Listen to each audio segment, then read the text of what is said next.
Скъпи директори, родители, мили деца, уважаема госпожа Ангелова, директор на Центъра за подкрепа на личностното развитие в Бургас. Благодаря за тази възможност да застана пред всички вас и да поздравя всички участници в първото издание на конкурса "Историята на моята детска градина", която е част от всички от тези дейности, които са свързани по реализиране на програма "Краезнание". Да, в Бургас можем да кажем, че единственият град, в който всички детски градини, всички деца, които са в трета и в четвърта група, изучават краезнание. Това, което го няма в нито един друг град в страната.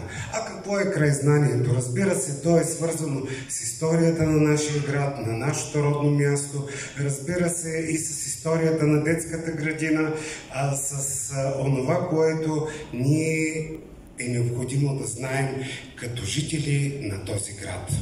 Затова и разбира се, любовта на всички към родния град именно се изразява точно с тази думичка "краезнание", т.е. знания за родния край.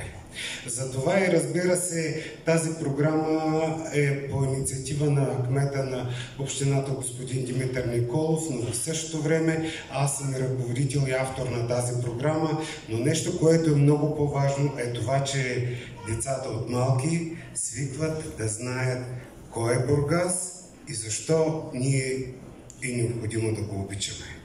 Затова и подкрепям всички вас, учители, директори, родители, които направихте възможното да участвате в този конкурс.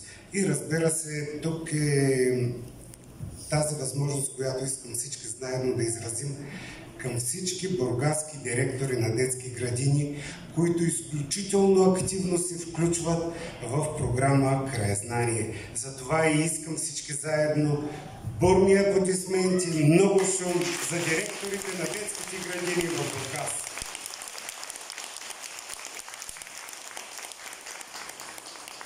А на всички вас и на всички наградени от сега казвам честито и весело посрещане на рождественските празници.